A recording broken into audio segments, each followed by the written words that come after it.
In this Tiny Methods workshop, we're going to take a look at what to think about before data collection. So before data collection, it's important to really think through the purpose of your research and how this informs the data you need to collect, how you'll need to go about collecting these data, and whether you'll be able to do what you intend to do after collection. So what are your research questions, and what sorts of inferences do you want to make? And in correspondence, what sorts of data will you need to answer those questions, and what kinds of data will allow you to make the inferences you propose? And have you planned your analytic strategy? So how are you going to go about analyzing your data after collection? And then do your proposed measures and data collection procedures accord with the questions above? So for example, if you are thinking of fitting a growth curve model with the intention of speaking to growth, have you allowed for the collection of data at more than 2 time points, in recognition that fitting such a model typically requires at least 3 repeated measures? Or in the case of a linear regression analysis with the goal of prediction, is your outcome measured on a continuous scale, as this model assumes? And then thinking about data sources. Are the data you need already collected or available elsewhere? So for example, in a large-scale data set collected by a national or international organization, if so, perhaps you don't need to invest resources in gathering such data again. Or if there is no such already collected data that will allow you to address your research questions, and you therefore need to collect your own data, where and how will you go about doing so? Among questions to consider here are: what is your target population, and how will you select your sample? And then what methods of data collection will you use? Self-administered questionnaires, interviews, in-person, online, telephone? Have you thought through the trade-offs of these possibilities and the appropriateness of each to your specific research goals to guide your choices? For example, if your target population requires gathering data from all over the nation or even just the state, is it plausible to be able to collect these data in person? Perhaps it is. Or otherwise, would an online or telephone route be more suitable?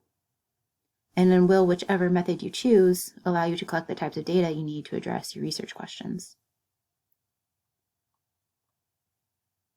And in terms of measures, is there an existing measure suitable to your needs, or will you need to create a new one? And if a new measure is needed, do you have the skills to do a good job in creating it? If you're unsure, what resources do you have available to you? Perhaps reaching out to an advisor or other faculty member for guidance? It's important to remember that the quality of your measure corresponds to the quality of the data you can collect using it. So a poorly constructed survey, for example, does not provide much promise of yielding high-quality, useful data. It's also important to ask yourself, what data do you actually need to collect? And perhaps nearly as importantly, what data do you not need to collect? So while there may be a temptation to collect all of the data, keep in mind the distinction between must-have data and nice-to-have data. So by seeking nice-to-have data, particularly excessively so, there comes the risk of sacrificing the quality of the must-have data, the data actually critical to addressing your research questions. If, for example, respondents become fatigued or bored, we don't want that to compromise our must-have data collection. So for example, in thinking through which demographics are pertinent to your research questions, perhaps it is critical to your questions to ascertain participant age, so of course be sure to do so. But perhaps something like monthly household expenditure over the last year is not relevant, and trying to recall these figures for 12 months past would tax your participants to ends that are not actually relevant to the research questions you're asking. And then continuing in the same line, at what level of detail do you need to collect these data? What would be appropriate or necessary to address your questions? Age in years or age in months, for example? If you're interested in a particular aspect of child development, perhaps months or even days, depending on the specifics of your research, would be more appropriate than years. And it's also important to quality check your measure. And this can include things like checking if the wording is correct, or have you looked for spelling and grammar mistakes. So not only do we want to be sure that everything is actually readable for the participants, but also showing that you really care about your research. It's hard to encourage others to care about participating meaningfully in your research if you don't demonstrate it yourself first. So in addition to wanting as high quality data as possible, we also want the responding process to be as easy as it can be for participants. For example, we don't want to leave participants at a loss as to whether 1 on a scale of 1 to 10 is a low or a high rating on whatever dimension it is that's being asked about.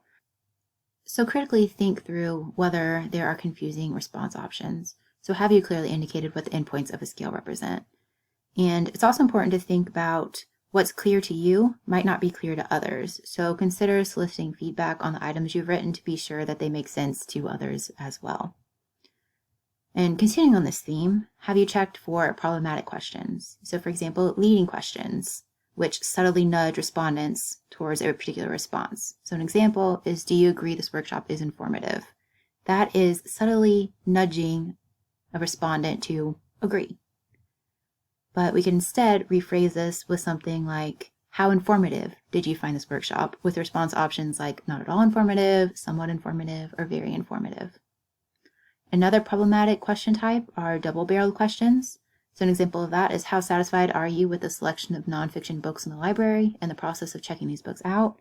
As we can see, this is really asking two questions in one. How satisfied is someone with the selection of nonfiction books, and how satisfied are they with the process of checking these books out? And their satisfaction could plausibly differ greatly across these two aspects. Perhaps the most straightforward remedy to this type of problem is just to split this into two separate questions. Then continuing with questions to ask yourself, is your measure easy to read and navigate? So for example, I'm sure many of us have come across the experience of taking a survey on a mobile device and response options just run right off the side of the screen. So that's an example of something that we would want to check before releasing the survey out to participants. Then another question here, are you doing a good job of representing the construct of interest?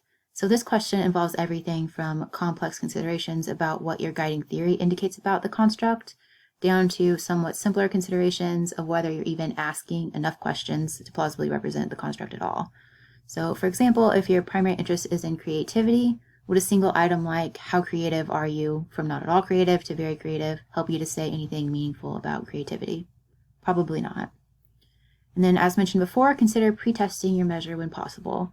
And this could include things like running individual item wording by others, such as colleagues or experts in a particular field, to full pilot tests of the measure in question with participants from your target population.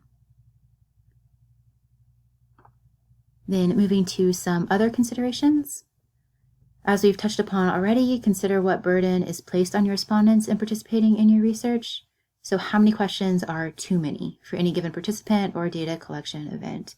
And how is this consideration informed by the types of questions involved? As an example, consider the time and mental effort required to answer 15 multiple choice questions versus 15 open-ended questions.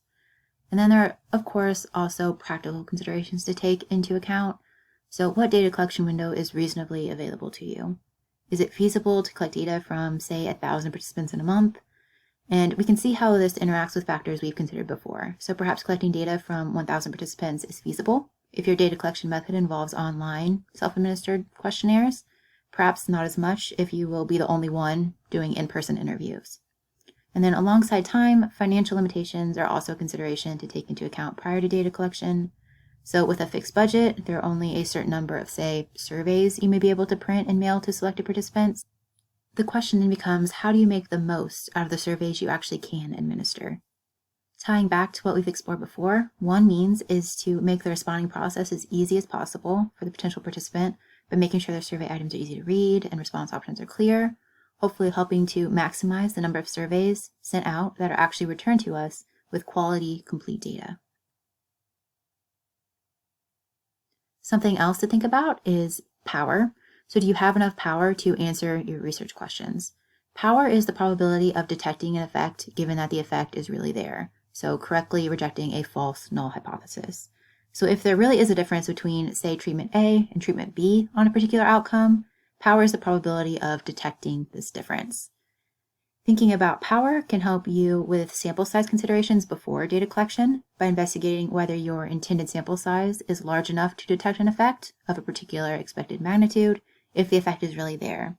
If not, consider increasing your intended sample size. Or in the case of a fixed sample size where such increases are not possible, is there enough power to justify undertaking the study at all? If not, perhaps your resources could be better allocated elsewhere. Another important consideration is IRB. In any research involving human participants, it's essential to know whether Institutional Review Board or IRB approval is needed. So, do you know if Institutional Review Board approval is needed? If so, do you have this approval? And if in doubt, find out before any data collection occurs. So the link included here will take you to helpful information about the IRB approval process at IU. And a final few notes here on data storage and preservation. Don't wait until you've collected your data to think about how you'll store and protect it. It would be no fun at all to invest all of this thought and time into collecting data only to lose it all afterward. So think about how and where will you store your data in the short term, so while your project is ongoing, and in the long term, so after project completion. Save to multiple places, that's always good advice. And these could be, well, many options on your local computer, on an external hard drive, in the cloud, and so forth. And also store your data in multiple formats. So if you're working in SPSS, for example, consider having your data stored not only in an SPSS data file, but also in an Excel file and or a simple text file, and so on. And another consideration, if you're working with sensitive data, such as patient health record information, there are often very strict limits put in place as to where such information can be stored and who can access it. So of course, be sure to adhere to those.